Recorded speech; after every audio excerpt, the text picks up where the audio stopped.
dan salam sejahtera untuk kita semua. Bersama dengan saya, Fanalia Rahman, di acara Talkshow Mahasiswa. Tema Talkshow pada hari ini yaitu prostitusi online, mengungkap fenomena gelap di era digital. Khususnya kami pada hari ini akan membahas prostitusi online yang terjadi di Gorontalo pada Kamis 21 November 2024.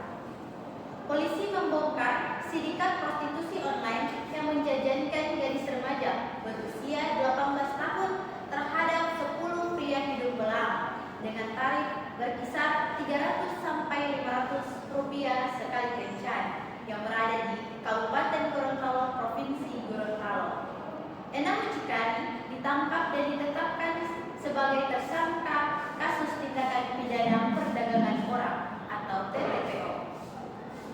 Untuk itu saya telah mengundang dua bintang tamu yang sangat cantik ini, yaitu Nur Fadira Rahman dan Rosalinda Sawali.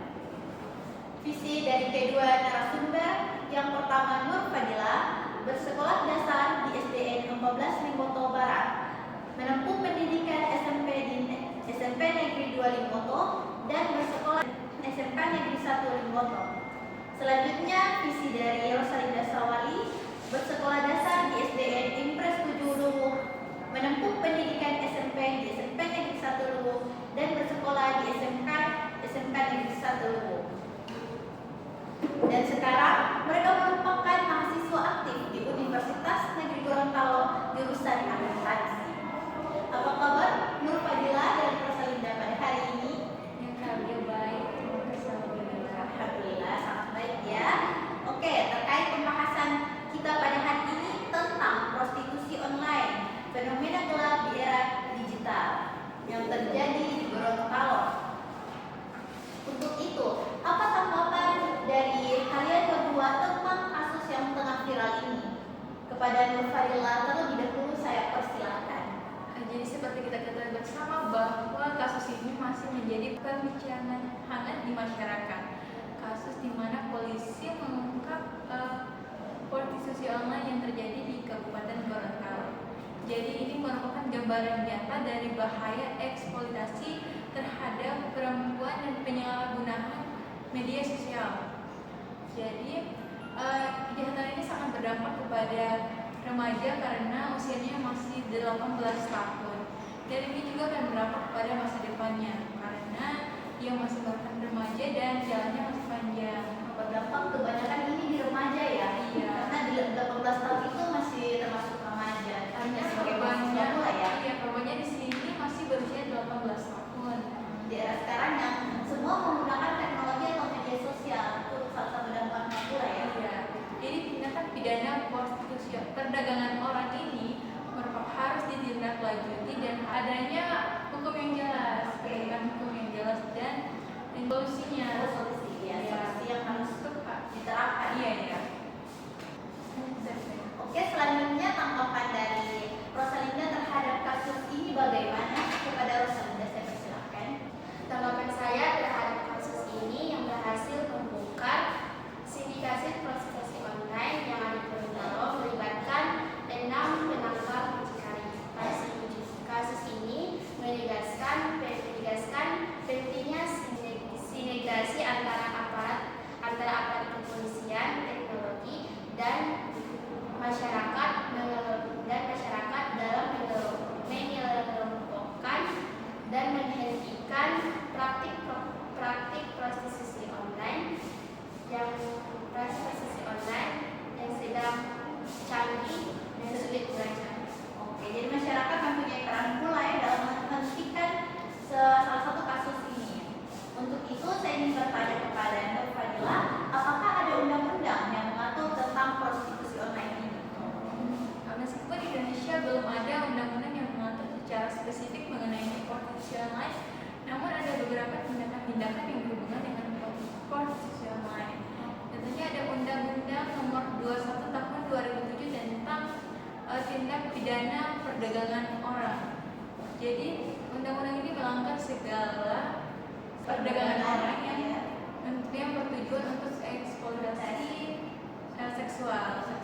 Kemudian ada Undang-Undang ITE, Informasi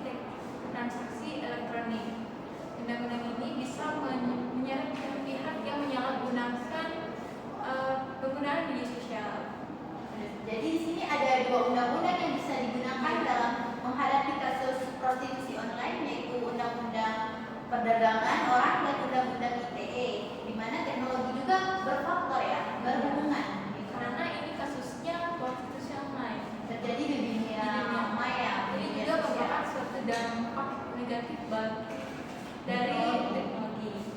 Oke. Jadi teknologi itu mempunyai bukan hanya berdampak di sisi positif, tapi juga berdampak di sisi negatif. Selanjutnya, apa peran langsung pemerintah dalam kasus ini? Kepada Rosalinda saya persilakan.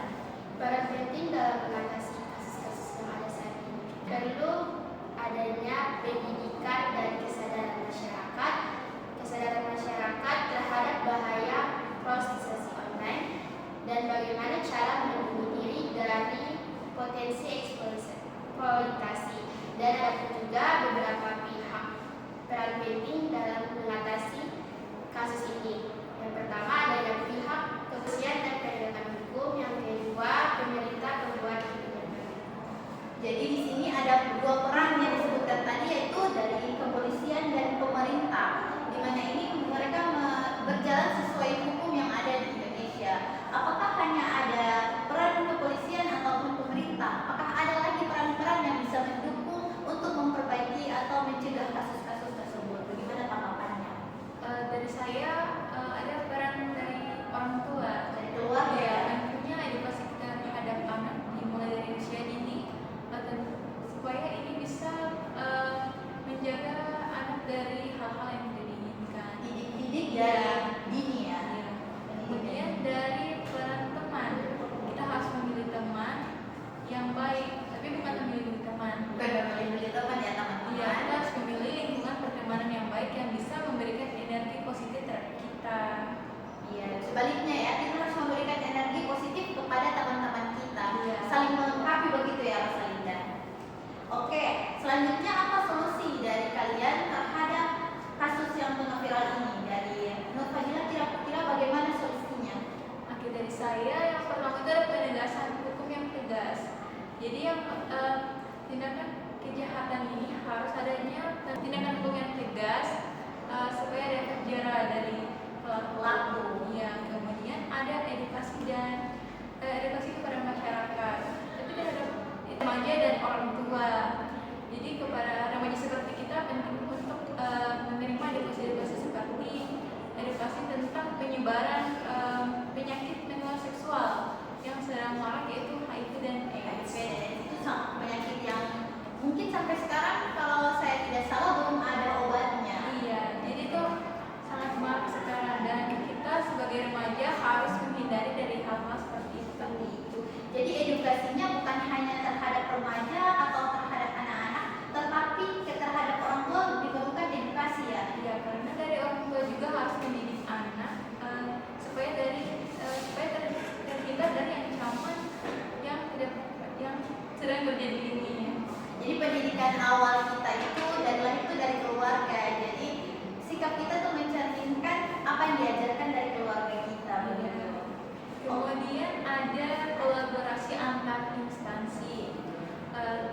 Saran saya, seharusnya pihak berwajib itu bekerja sama dengan platform media sosial dan peran masyarakat untuk mengawasi aplikasi ilegal. Aplikasi ilegal ya. Sekarang marak sekali Iya. aplikasi ilegal ini. Kemudian pengawasan terhadap aplikasi, khususnya aplikasi kencan, karena ini merupakan sering terjadi dari aplikasi kencan ini sering terjadi prostitusi online. Aplikasi kencan ini yang biasanya yang digunakan untuk mereka melakukan hal-hal yang tidak senonoh ya. Iya, dari aplikasi ini. Oke. Selanjutnya ada solusi dari Rosalinda terhadap kasus ini bagaimana? Solusi yang bisa diambil untuk mengatasi permasalahan prostitusi online yaitu semakin marak era digital akan menghadirkan tantangan serius bagi masyarakat dan penegak hukum seperti edukasi masyarakat, perlindungan pemulihan korban, dan penguatan regulasi dan penegakan hukum. Oke, jadi itulah tadi solusi yang dapat disampaikan ya dari kedua bintang tamu kita yang sangat masya Allah ini, sangat berpotensi untuk masa depan. Terima kasih kalian. Oke,